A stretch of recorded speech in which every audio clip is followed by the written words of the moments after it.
Welcome into the GSMC Sports Podcast for our final segment of the day, where we just talked about the Atlanta Hawks being awarded the number 1 overall pick in the upcoming draft. So wanted to take a broader look at the NBA lottery results. Like I mentioned, Hawks with the number 1 overall pick. Then it is the Washington Wizards at 2, the Houston Rockets at 3, then it is the Spurs, Pistons, Hornets, Trailblazers. Spurs again got that other pick from the Toronto Raptors.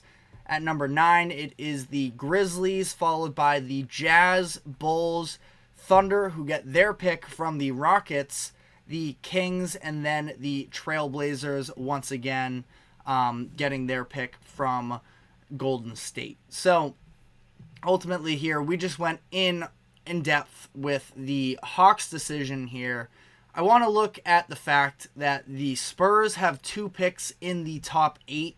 They got that 8th overall pick from Toronto, trading Jakob Poeltl, which is a very good return if you ask me. Now, of course, the perceived talent in this year's draft is not quite to the level of an average number 8 overall pick, but definitely a little bit of a continuation of the Raptors just continuing to sort of mismanage their assets and just not a very good return as a whole. I think the biggest thing for the Spurs is going out and finding somebody who can play actual point guard minutes for them. Now, who that exactly is, still up in the air. I don't know if there necessarily is a prototypical point guard at the top end of this year's draft. A lot of people have sort of compared Nikola Topic to the Goran Dragic type of player, which could be a little bit more of a fit. Truthfully, I haven't done my research yet on a lot of the international guys. I at least know sort of some of the comps and skill sets of some of these guys, but again, I haven't watched very much of them play at all yet, so I don't have necessarily any super strong feelings on them. Reed Sheppard is somebody that is interesting because he played a little bit more off of the ball when he was at Kentucky, but I do feel like to some degree he could actually be a little bit more on ball. He's a smaller player. He was very, whatever you want to call the opposite of mistake prone. He was very smart with the ball, didn't put it in harm's way a lot of the time, and there are some in draft experts who think that he could eventually translate to a point guard. He's sort of at that size. Again, though, with sort of the physicality of it, not 100% sure, but could definitely be somebody that is worth taking a swing on there.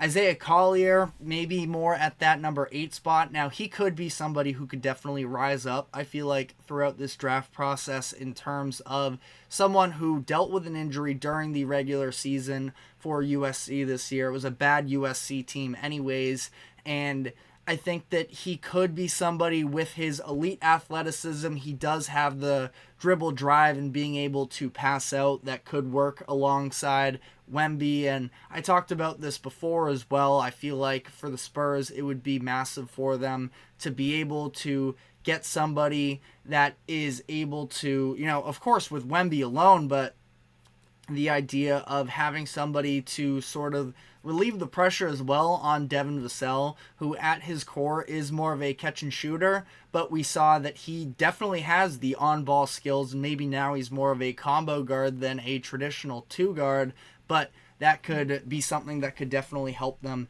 as well. So the Spurs have some decisions to make there. If they want to get really aggressive, they could probably package these picks as well to go out and get a point guard. Sounds like at least somewhere during the trade deadline, there were some rumors floating around about the idea of them pairing Trae Young with Wembanyama. Sounds like the reports since then have said that they're not all too interested in that, so I wouldn't, be sitting on the edge of your seats in terms of that. Plus, I don't know if, they would be willing to give up the, actual player in compensation for Trae Young to make it worth it for Atlanta either. But, something to possibly think about there. we did see the Detroit Pistons fall out of the top 5 once again, or out of the top 4, I should say, once again, back-to-back years with the worst record in the NBA, and they have not been able to lock down a top 4 pick in either of these seasons.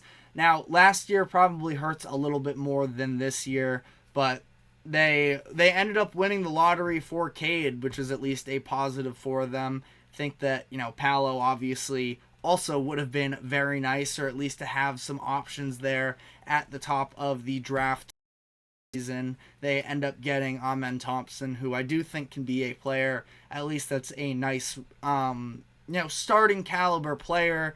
Offense still definitely needs to develop, but not a bad player by any means. But this did sort of lead into a conversation about the fact, the idea of whether or not the lottery is a good thing in the NBA, because of the fact that we are now 6 straight years of the worst team in the NBA not getting the number 1 overall pick. And to some degree, yes, it does give the possibility of some of these bad teams not being able to improve, but at the same time, you're getting a top pick regardless.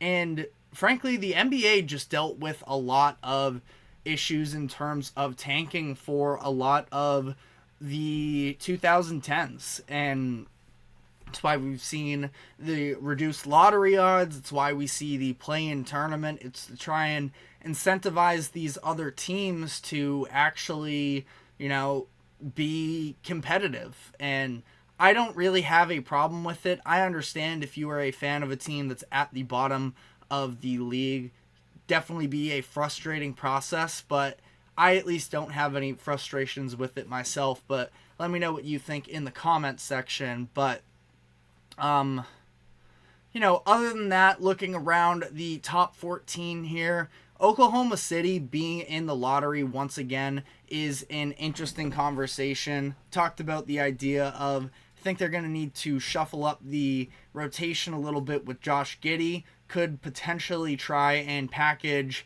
him with this 12th overall pick and the war chest of picks that they have in the future to try and go and get an upgrade at the position for them. So something to look at there. We also had the Houston Rockets getting 2 picks in the lottery. They traded their pick in the lottery, but they still end up with the 3rd overall pick because of that James Harden trade. They get it from Brooklyn, as the Nets are just also, again, we sort of talked about this with the Hawks, it can be very messy, clearly, when you are trying to go through a whole rebuild with other franchises' assets. And this is a reason why Ringer put out a stat that this is the 3rd time the Nets have given another team a top 3 pick since 2016. Now, I know at least one of them was the pick that was Markelle Fultz, and the number 1 overall pick there. Celtics then traded that and ended up getting Jason Tatum. Off the top of my head, I can't remember who that other one was. I don't believe it was Jaylen Brown, but I think it also may have been. So, if you know in the comment section, definitely feel free to let me know on this one. But, a pretty nice addition here for Houston, where, again, they are in a position where they had a very nice season, especially down the stretch of the year. At least made things interesting in terms of sort of seeking out that final play-in spot in the Western Conference. They end up finishing 41-41, but that is, I think, much better than a lot of people were expecting in a very deep Western Conference.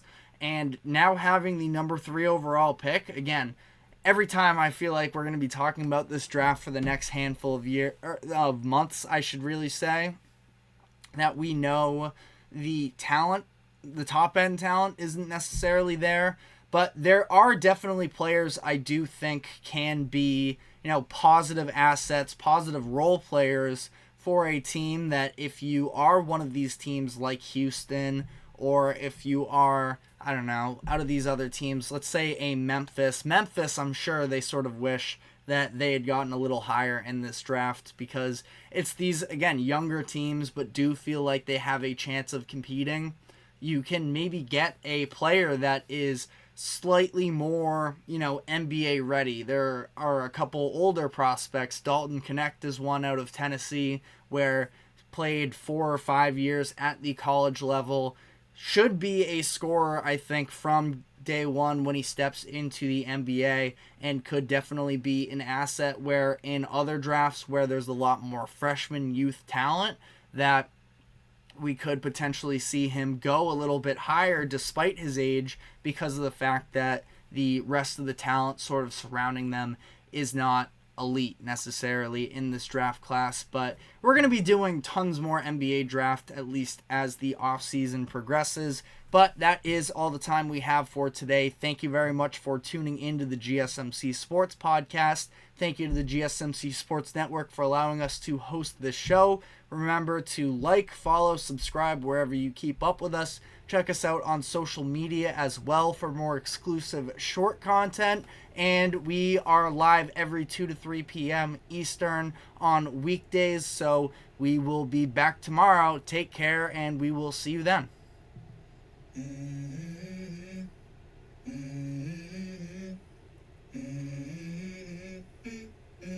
Let's go. I wake up to a little bit of drool on my pillow, feel like it's gonna be a bad day. Yeah, I'm tired of shit, and the coffee ain't hit yet, damn it.